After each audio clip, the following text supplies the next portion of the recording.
Welcome to the Saturday Cadence podcast.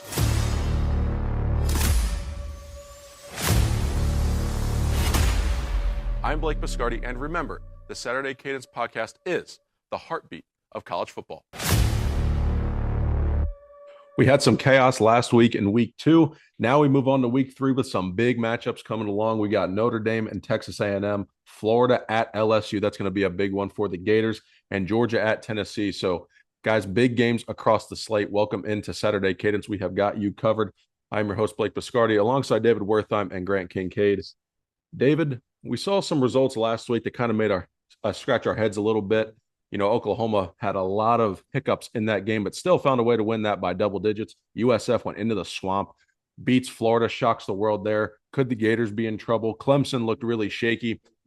So we got to look at these week 2 results and then start projecting as we get into week 3, week 4, and so on. But what stuck out to you the most seeing, let's talk about Oklahoma, Michigan specifically to start. What stuck out the most to you in that game, and what were your takeaways from the Sooners and Wolverines? Yeah, Oklahoma tried to give it away, but Michigan wasn't having any of that. They looked pretty bad as well. And Oklahoma, I'll start with them. I still think they're dynamic. I think they have a lot of playmakers.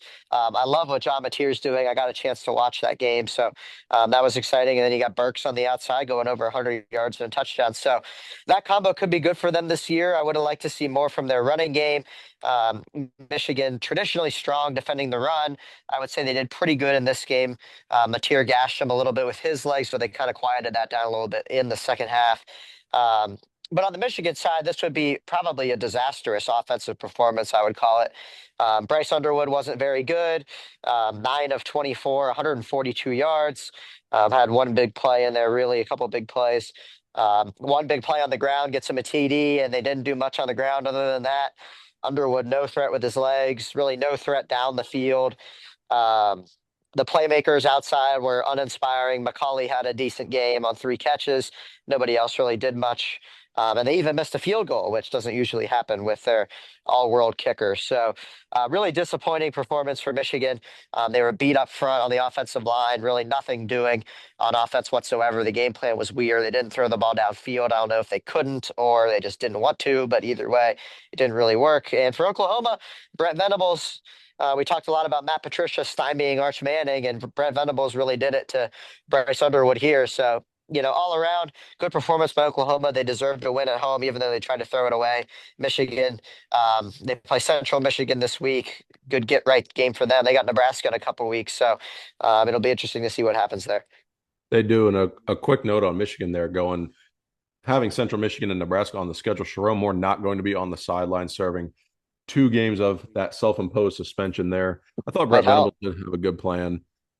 But yeah, that Nebraska game for Michigan, after what you saw in Norman, that would be a game I now have on high alert. I would probably have been aware of the game and concerned, okay, that's going to be a tricky atmosphere. But just seeing the offensive game plan for Michigan, whether it was by design or just they were not able to stretch the field vertically, David, like you're saying, I would be on high alert because that's going to be a big-time environment, probably going to be a night game. And Dylan Raiola and Matt Rule and the Huskers, they are hungry for a big-time win, and they need one to get the program going. So, that's going to be almost a Super Bowl there for Nebraska.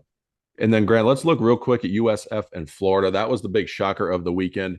Any takeaways from that game? We saw DJ Lagway get outplayed, Billy Napier get outcoached. Could this have been a spot where Florida was looking ahead to LSU? That's one thing the Gators really can't afford to do this year because it seems like every single week they have a marquee matchup that they have to be up for. And we know they're going to lose some games, but that was not one that anyone around the country thought that they would lose. When you're looking at that schedule, you're like, okay, we can bake in a win here, bake in a win there, and then figure out how those ranked matchups would fall. But what were your takeaways watching South Florida now handle Boise and then go into the swamp and win and moving on to Miami next week? Um, you know, it, South Florida, is a solid team. I think a lot of people had them at least covering that game. But like you said, Florida has a schedule where basically every other week they're either playing on the road against a ranked team or playing, a highly ranked opponent at home, which, it, it seems like, the Gators' home field advantage has slipped a little when USF can walk in there and do what they did. But I think Florida and Napier's, situation is getting very dire, and I know we said that a lot, especially the past couple of years. But and with a schedule like this, you can't afford to drop a game like this, especially against the team that you're more than a 17-point favorite against. So, possibly looking ahead, but nonetheless, they have to travel to LSU next week against a team that went on the road and beat, a Clemson team that obviously people have a lot of questions about, but going on the road in that environment, playing against the Clemson defense and coming out victorious is something that LSU can hang their hat on right now. And I think Florida's heading into that matchup after watching that game, wondering, what on earth are we going to do? They better be playing with their hair on fire, and DJ Lagaway better find a way to be way, way more consistent in his play. I think Florida's going to be backed into a little bit of a corner this week, and I don't know if they're going to win the game, but I do think they're going to find themselves backed into a corner because it almost feels like a must win for the Gators. But we'll get to that in a Absolutely, yeah. minute. Grant, you mentioned LSU going into Clemson, and that's a great win for the Tigers. But I think there's some trouble in Clemson. They looked really poor against Troy this week. So let's do a couple early season trends here for we'll do 5 teams. We'll start with Clemson. David, how are how is Clemson trending right now to you? Are you giving them a little bit of a pass to get ready? I'm not so high on the Tigers anymore. I've sold a little bit of that stock. This whole roster has come back. They were one of the teams that you looked around the country and said, "Hey, we know what this team was last year. It's going to be at least that, and we're going to see if they have another gear to maybe contend for a national title." But after seeing these 2 performances to start the season, I'm not really in on Clemson anymore. No, I'm not either. I mean, they're clearly trending down. Yeah, it took a second half storm really to beat Troy. They were down 16-3 at the half, held Troy scoreless in the second half. That was the big reason for the win. But Cade Klubnik gave him 7 points with a pick six, and like I've said all along, all this year, Clemson goes as far as he does, and he wasn't great again. Much better in the second half, which is why they won. Still only 8.2 yards per attempt. Had that pick six, did nothing with his legs. So. Clemson will go as far as him, and they're going to need a leap from him in order to get through the schedule. They got Georgia Tech this week. Depends on the status of Haynes King. I know he's banged up.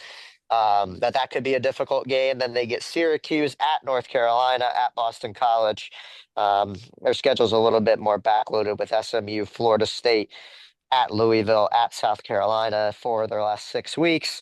So we'll learn about a little bit more about Clemson then, I think, but certainly not looking good here early. I want to talk about Oregon real quick too, Grant. I'm going to come to you for this one. When you look at the Ducks and that performance they had against Oklahoma State, I mean, it looked like Ohio State, Grambling State, or Alabama versus UL Monroe, or Florida State versus East Texas A&M. I mean, you're looking at that matchup and you're like, who did Oregon play? I mean, I know the comments that were made by Mike Gundy and what Dante Moore had to say about that. And yeah, Oregon played motivated, absolutely. But last season, when Oregon was the only undefeated team in the country at the end of the year, they started slow. They only beat Boise State by single digits last year. That's not the case this year with Oregon. They have started really, really fast. Are you buying this that Oregon is already a contender? Do you think its level of competition and the Oklahoma State program has fallen off? We're going to get to learn about them at the end of September when they go to Happy Valley, but not the start I think we expected from the Ducks this year. Just looking at last year, they started slow. This year, they're replacing some talent. Off to the races so far, Dan Lanning has this program. So how do you evaluate the Ducks right now? Are they a team that you want to buy stock in, or are you kind of holding to wait and see as they play Penn State? I think past years, like you said, they started slow. I definitely am not used to wanting to buy the stock in Oregon. Um, but I do think, like you said, Oklahoma State has fallen off as a program, through this portal era. I don't think they've been on the receiving end of a lot of it. And I think on the aggregate, you're seeing the result of that. And now, we have an Oregon team with Dante Moore all of a sudden coming out of his shell, obviously playing motivated, like you said, but this is a team that's starting hot and, looks to have a defense that even early on can compete later in the year.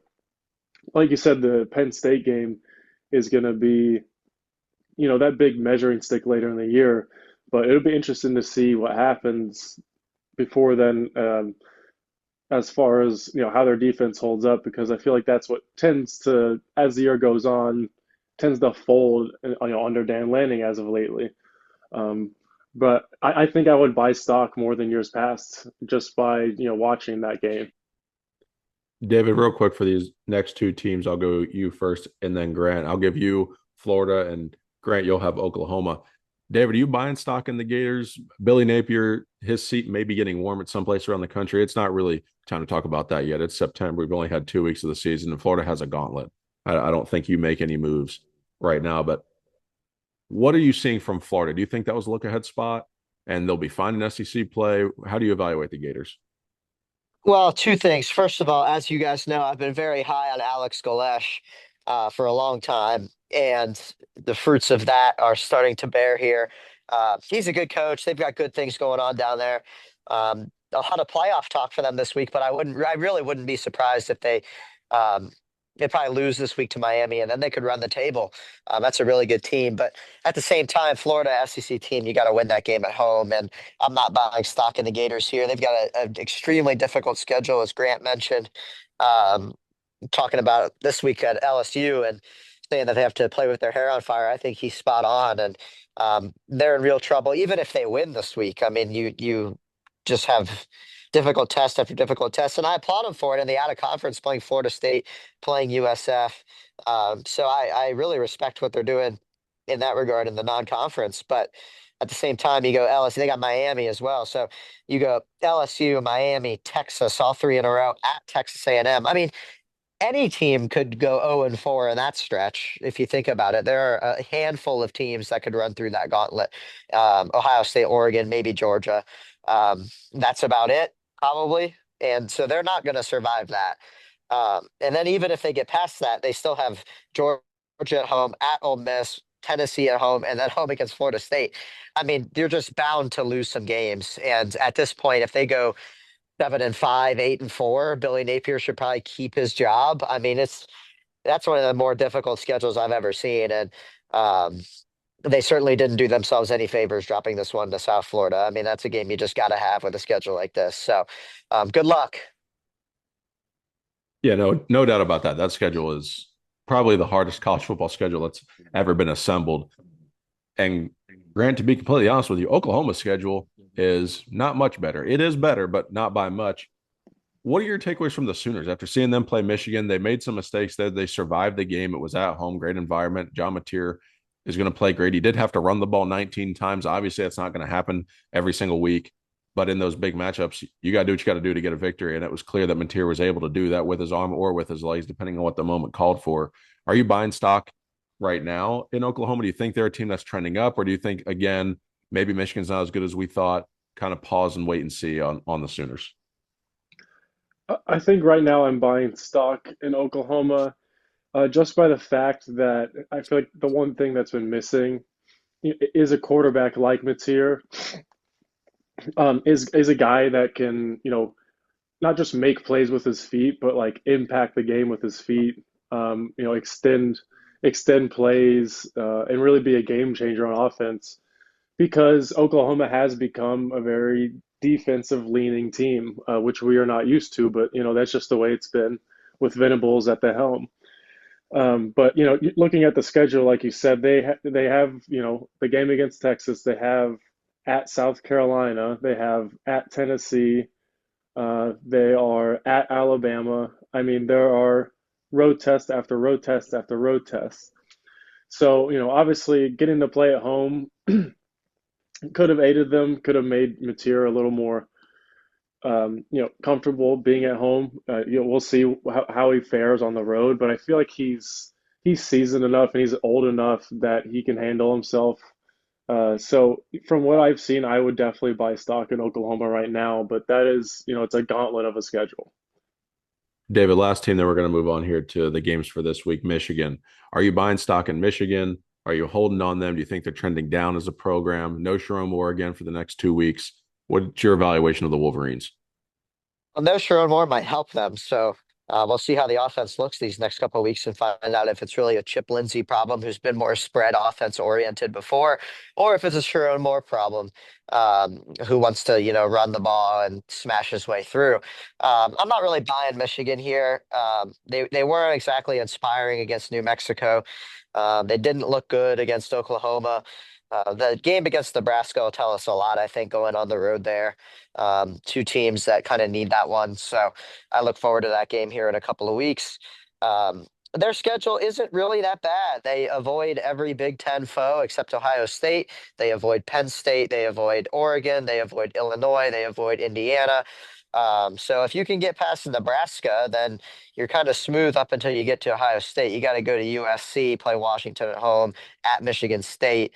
But conceivably, they could only have two losses going into that Ohio State game if everything goes well. So I'm still not buying them. This wasn't a good game against a team that's pretty good. So we'll see. These next couple of weeks will tell us a lot. You can evaluate Michigan at the end of the year too by saying, hey, this looks like a different team now that they get rolling. Sometimes the playoff committee does do that. But again, we will wait and see. And just of note too, no Sherrod Moore being on the sideline means Biff Poggi is going to be the interim coach in his place. So let's move on to the games for this week. Texas A&M at Notre Dame. That's got a humongous matchup. Notre Dame dropped the early game against Miami. Notre Dame went into College Station last year, week one, won the game in a slugfest. This has got to be a bounce back spot for the Irish. Marcel Reed is going to be healthy in this game. David, what are you looking at in this matchup between these two teams? What stands out to you? Where do you think the advantages are? Because this is a big showdown. This is a really big spot for Marcus Freeman and for Notre Dame. I'm excited for Marcel Reese versus CJ Carr. I mean, that's what everybody's going to be looking at. And Texas A&M has scored 40 points in both of their first two games, but they've also given up at least three touchdowns in both of their games against two group of five teams. So, that tells me a little bit about them. Obviously, offensive oriented with Mike Elko, and so this should be an interesting game. And Notre Dame on the other side, pretty stingy historically. Defense gave up 27 to Miami. So I'm kind of excited for the defenses as well in this one, seeing who kind of can hold, who can win that one extra possession or get that extra turnover, because I think that'll ultimately be the difference with all else relatively equal. And Reed versus Carr, again, that'll be a great matchup, and I'm excited to see how Notre Dame handles this one here coming off of that loss to Miami. David, do you think that if Notre Dame loses this game, that they would still have a path to the playoff? That schedule lightens up a lot. They do have Boise State sitting down there, which took a loss to South Florida. They also have USC on the schedule. They could be an 8-win team. They could be a 10-win team. Do you think this is a spot Notre Dame has to win if they want to get to the playoff, or do you think still at 10-2, even without a conference championship game, that they'll have an argument? I would depend on how they look here these last few weeks of the season, last 10 weeks of the season. But I would say they really should win this one if they want to feel good about it. After this, you're right, it does lighten up quite a bit. They play a lot of bottom feeder Power Five teams. You got Syracuse, Stanford, NC State. So, not exactly inspiring. They go to Arkansas, Purdue at home. So, not exactly an inspiring schedule. So I think they need to win this one if they want to feel good about it. 10-2 and some help gets you there, but you want to feel a lot better about your situation if you're 11-1 with that win on your resume. So I think you got to win this one to feel really good about it.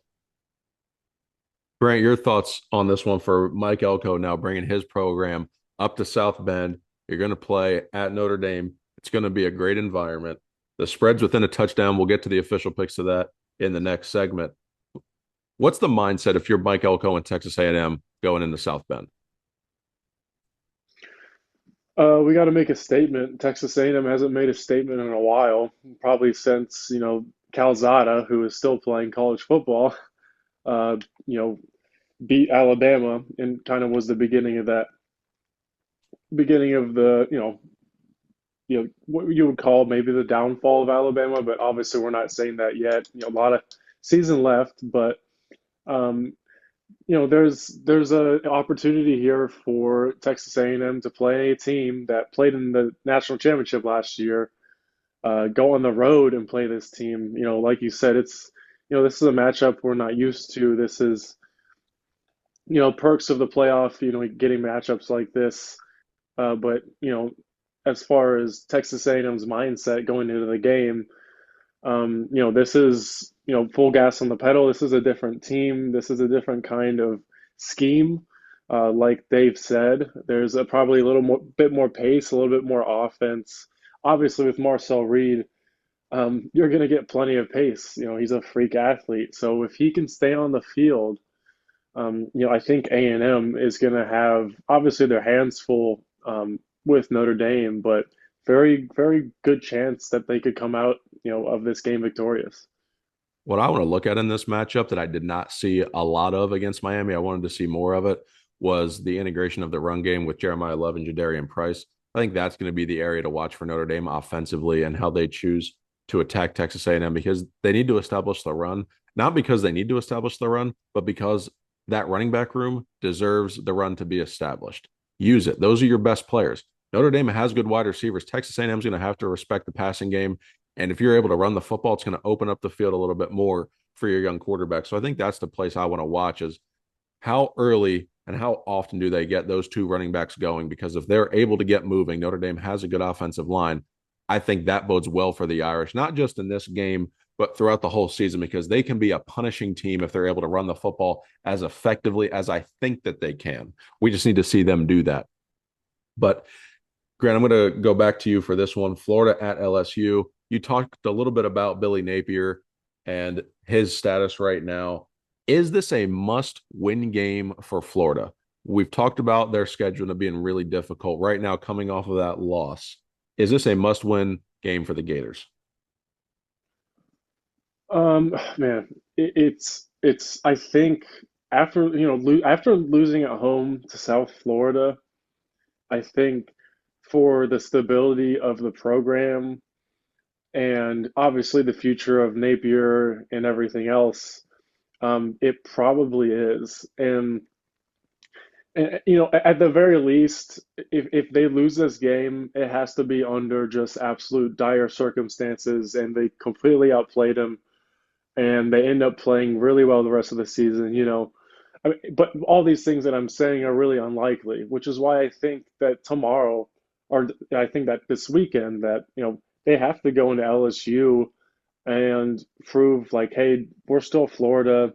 Lagway is who we say he is, who we think he is, and they're probably going to have to come out with a W, or else things get really, really hairy really quick for this team. I'm with you on that, David. I want to go your direction here. LSU, this is going to be a really tough environment for Florida. We know what Death Valley is like at night. Garrett Nussmeier, I think this is another big opportunity for him early on for his Heisman campaign, but just also for the LSU offense to be established. But on the backside of that, you have LSU's defense that is going to be the defining component of this team. If LSU's defense can shut down DJ Lagway, even though it's at home, I think that's going to say more than if Garrett Nussmeier goes out and throws for 300, 350 yards on the Gator defense. Do you have the same read and same feel on that, or are you thinking a little bit differently? No, I do have the same read on it. I think it's important early in the season and with an SEC slate here in week 3 to establish your defense and establish yourself. And look, LSU, not exactly known for their defense recently. And they get a talented guy like Harold Perkins back in the fold after missing a lot of time with injury. They've recruited well.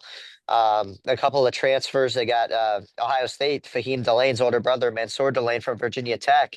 Uh, was watching him against Clemson, and he was making a lot of plays out there. And so they've, clearly picked their spots here and have a real chance to be a good unit. So I'm certainly looking out for that against Florida. And, I think on the other side with Florida, it's an opportunity for DJ Lagway to make a statement and say, hey, you can throw these SEC defenses at me. But like Grant said earlier, it's just got to be a little more consistent with that. So big opportunity for sure this weekend. David, we've talked about LSU and we've talked about the downfall of Clemson, how we're not really buying stock in them. And then if you look around at some of the AP poll ballots this week, I mean, you're just kind of like, what are we doing? I mean, some people need to have their ballots revoked. Is it fair to ask if LSU should be ranked number 1 if they beat Florida with a win at Clemson? Or do you think that's a bogus argument? I think it depends on if USF beats Miami. I think if USF beats Miami, they might deserve to be number 1. But I don't really think it matters. I think this early in the season, week 3, I'm not really paying attention to it. It'll matter when the playoff rankings come out in like week 8 or 9 or whatever that is. Until then, doesn't really matter. Just keep stacking good wins, and you'll be where you need to be. So David, stay with me here as we transition to another SEC game, Georgia, Tennessee. Gunnar Stockton versus Joey Aguilar. I think this is a good quarterback matchup. Tennessee looks a lot better than I thought that they were going to look to start the season. Again, competition level hasn't been that high. This is a great evaluator and benchmark game. Georgia, on the other hand, has not been super impressive to me. But again, you don't really have to be in this day and age anymore. You don't have to go out and win these games 70-0. You just need to stack wins, exactly like you just said, because it's a long season. Schedules are grueling, and the 12-team playoff era allows you the real estate to do that on your schedule. So look at these two quarterbacks. Which one do you think has the advantage? This game's going to be at Neyland. So that we know that place is going to be on absolute fire. So any advantage for either of the quarterbacks here, or do you think it's kind of even in different areas? No, I think the advantage goes to Aguilar playing at home, of course. Gunnar Stockton, not exactly a ton of experience on the road. So I would say this advantage definitely goes to Aguilar. And for this game as a whole, this is an important game for both teams. Georgia, we had a lot of unknowns coming into the year. We kind of gave them the benefit of the doubt because they're Georgia and they've been elite for the last 5 or 10 years. And then Tennessee on the other side didn't give them as much slack. They lost their quarterback and people kind of melted down on both sides. And they bring in Joey Aguilar, and so far so good. And it'll be a big test for them to see if they can do it against a historically good Georgia defense. So I'm excited for this one. Definitely an advantage for Tennessee having it at home. But this should be a really good game. That's where I have to give Josh Heupel a lot of credit. I mean, losing Nico Iamaleava, I think, again, all those circumstances considered, I think Heupel made the right decision there. It's tough in this environment, but it's a hard thing to do, and I think he made the right decision. And then to come grab Joey Aguilar, and for him to perform at the level that he has, and the Tennessee offense to look this good this quickly, I think that says a lot about Josh Heupel and the coaching staff on that Tennessee offense to have him ready, make sure he's comfortable in the system to operate the offense. And again, we're going to get a really big test this week as Georgia comes to town. Grant, when you're evaluating Georgia, what's your feel early on the Bulldogs? They haven't shown a lot. What do you expect from them in this matchup on Saturday? Like you said, it's very early. In the way Georgia, has been this last year. Um, Obviously losing, a quarterback and then getting Stockton towards the end of the year, kind of getting a glimpse of what he's capable of. You like to think that Georgia is still a contender, and that they still have the talent on the field to go to Knoxville, especially with the spread sitting at 3.5. This is a game where Georgia is expected to have a chance to win. So I'm expecting Georgia to come and hold their own, honestly, and I think not to knock Tennessee because Tennessee's looked good, but that defense gives you a lot of worries, and I'm just not so sure that Kirby Smart and the athletes that he has and the coaching staff that he has can't figure out something to exploit that, even if they're on the road. It just seems like a game where Georgia kind of reels you back in. It's a program game, and I think they're going to compete. David, real quick before we move on to our pick segment, a win is more important for which team, Georgia or Tennessee on Saturday? Tennessee for sure. I mean, you want to win this one at home, and if Tennessee were to win, I think Georgia kind of recovers from that. On the other side, for Georgia, if they win, great. I feel like they're still kind of expected to win, which isn't necessarily a label you want, but a label that you earn over time. And so I think it's more important for Tennessee to show, hey, we're still here in the SEC. Like, we're not messing around. This wasn't a flash in the pan there for a couple of years. Like, we're still here. We're going to beat Georgia at home. And of course we beat Georgia at home. So I think this means a lot for Tennessee, more so than Georgia, if they can pull it out on Saturday. All right, so let's move on to our Saturday 7 pick segment here. We're going to start with Clemson at Georgia Tech. The spread in this game is 9.5 in favor of Clemson. Now, on-field results may not yield that. I thought it was going to be a little bit tighter, which may be a lean toward my pick. David, we'll go you first, then Grant. I'll round us out, and then we'll move on. Clemson favored by 9.5 at Georgia Tech. I think Clemson wins, and I think they cover. This just feels like one of those games where they're up like 24-0, and you're like, okay, like how did that happen? And they end up winning 37-14 or whatever. So I'm gonna take Clemson here, and I don't know about Haynes King, so that gives me more incentive to pick Clemson. Yeah, I think kind of like with Georgia, this is a program game with Clemson, especially where the line is sitting at 9.5. I think this is a game where Clemson could probably and will probably cover. And like like Dave said, that the health of Haynes King on top of that kind of just furthers my pick there. I think if Haynes King is fully healthy and good to go, I like Georgia Tech here. I'm going to make a little bit of a different strategy with my picks because I went with what I thought in the first 2 weeks, and that's not really yielded me the results that I'm hoping for. So I'm going to go more results based on what I've seen based on play on the field. So I'm going to take Georgia Tech to cover that number at home. David, Wisconsin at Alabama. The spread's 20.5 in favor of the Crimson Tide. This game is in Tuscaloosa. It was a blowout last year. Alabama, shaky start. Ryan Williams didn't play last week, assuming he'll be back this week through concussion protocol. Who do you have in this matchup? I like Alabama. I think they're way more talented, and I think they win pretty easily here. Yeah, it's Wisconsin is just not in a great spot to compete in this game. And even with the line sitting there around 20, it's a game where I can definitely see Alabama, reach exceeding that by the end of the game. I don't think it's going to be much of a game, but it'll be cool at the start to see the two jerseys on the field. I think this is a game Alabama comes back and wins comfortably. It's one, just like you guys are saying, program style games.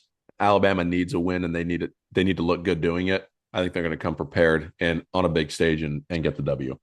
USF at Miami. Same spread as last week for USF. Florida 17.5 in favor of the home team, the Miami Hurricanes.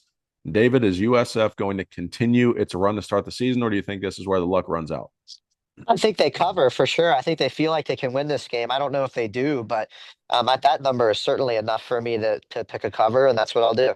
Yeah, I'm thinking, Miami, we saw them against Notre Dame, and they did look impressive. But I think Miami, it's going to be really tough for UCF to pull this off twice in a row. But obviously, if they do, we're singing a different tune about USF. And I mean, like Dave said, who knows where people are going to have them ranked after 2 weeks. But I think Miami wins, but they're not going to cover 17.5. I am wondering if USF has enough gas to go out and do it 2 weeks in a row. I do think that they can keep it within the number, so I'm going to pick that. USF is talented, and I don't know if the books have adjusted to that yet, but just from what our eyes have seen so far, both of these teams have looked really good. But I have a lot of respect, David. I know you've been high on Alex Golesh for a long time now, and that's well documented on this show. I'm going to take his team to cover that 17.5, even on the road for the second week in a row. But I'll go back to you, David. Vanderbilt at South Carolina. The spread's only 5.5 in favor of the Gamecocks. Lenora Sellers, one of the best quarterbacks in the country. Not getting a ton of hype yet nationally, but man, he is uber talented. Nick Harbor out at wide receiver. It's a talented group there. Who do you like in this one? I'm really conflicted on this one, but I think South Carolina ultimately wins by a touchdown or so. Both of these teams scream pretty like mid-tier SEC to me. Um, a nice way, they have a common opponent, and Vanderbilt was certainly more impressive with a nice second half there. And so they certainly have a chance of winning this game and a good chance, but I just like South Carolina at home here. Yeah, I definitely like South Carolina at home too. I would give them the edge. One also because, like you said, Blake Lenora Sellers, I think especially at home when he's feeding off that crowd, he just makes spectacular plays, and I think he's a difference maker at the end of the day. The line's sitting at 5.5, so obviously, I could see South Carolina covering that. Just, a touchdown would be plenty. So that's what I would probably take. Yeah, no Diego Pavia love today on this round of picks. I've got South Carolina at home too. Williams-Brice Stadium is going to bring it. I think it's going to be a fun atmosphere, and ultimately, I do think South Carolina gets that game by at least a touchdown. Let's hop into our three biggest games, though. Texas A&M at Notre Dame, the Irish favored by 6.5 at home. David, who do you like? I like the Irish here. I still think they're a good team, even with that loss to Miami. I expect that they win this game at home. I think A&M is also another mid-tier SEC team. I think at the end of the day, it's going to be hard for A&M to actually pull this out. I think it's a lot closer than you might think, but I think Notre Dame could definitely cover that 6.5, and I think they'll win. I think this is a really good line. I am conflicted on what I want to do. I think Notre Dame wins the game. That I know. I'm just debating if Texas A&M can cover that because last year it was a slugfest, and I expect that we get something like that again. I'm going to take Notre Dame to cover barely. I'm not comfortable in that pick because I think this game's going to be played right around that. It's just going to depend on how physical football Notre Dame wants to play in that matchup to me. Florida at LSU is our next game. The Tigers are favored by 9.5 at home. Going to be an absolutely raucous environment. Must win spot for Florida. David, who do you like? I like LSU. I think Florida isn't really all that, and I think LSU takes it here. Yeah, I don't see. I think LSU. I would definitely, I would definitely take Florida to cover 9.5 right now, just because of the desperation factor. But LSU, they're feeling themselves too much right now. Nussmeier is on offense. He's seen things really well, and I think especially the homecoming coming home against Florida, the crowd is going to be in a frenzy. I just can't see Florida pulling it out, so I'll go LSU, but not covering. Grant, I'm with you. I think Florida covers, and I think LSU wins the game. So that's going to be my read on that. Georgia at Tennessee is our final game of the week. The Bulldogs favored just by 3.5. I thought that number would be a little bit bigger, just based on my own presuppositions. But Georgia favored by 3.5 at Neyland Stadium. That is going to be the best atmosphere of the weekend. David, who do you like? I like Georgia here, and I was conflicted on this one too, but it just feels like one of those games where it's like, okay, like, yeah, we have a real shot. We're going to beat Georgia. And then they don't beat Georgia. So I'm going to take the Bulldogs here, and I think they cover by 7 or 10.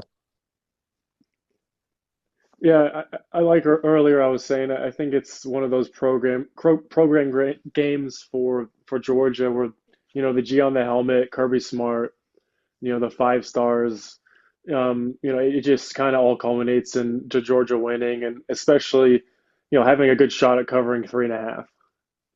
I'm going to take Tennessee, and this one will be the dissenting opinion. Last couple of times I've seen Alabama go up to Neyland, it's not gone well for them. I think it's a similar style game this year. A lot of credit to how good Joey Aguilar is playing already at home. I think Gunnar Stockton makes a mistake late in the game to turn it. So I will take Josh Heupel in Tennessee to pull an upset and get a really, really monumental win for this program, especially based on the expectations of what we thought they could be versus who they are right now. So this is a big prove it spot, I think, for the Volunteers. And David, you said this earlier. If Georgia wins, that's great. They're expected to. If they lose, they can recover and be fine. I think that still holds true. So that's going to be my read on that game. But David, winding down the show, what are your final thoughts heading into week 3? Well, week 2 was pretty fun. Got a couple upsets and a good game there with Michigan and Oklahoma. So turning the page to week 3 now, and hard to believe we're already here in week 3, and should be another awesome set of games this weekend, and I look forward to it. Not much else to say other than that. Yeah, like we said last week, anytime you look around the schedule and you're like, hey, there's not a lot of great games, that's where chaos strikes. Well, this week you look around the slate and there are a lot of great games, which means college football is going to deliver, and we are going to see a little bit of chaos. I'm sure we'll see an upset or two somewhere around the country. But guys, make sure that you're staying tuned to the socials at Saturday Cadence and at T Silver Bulletin. Staying tuned to the website, tsilverbulletin.com. We appreciate you guys for listening to today's show, and we will see you next time. Enjoy the slate of games this weekend, and God bless.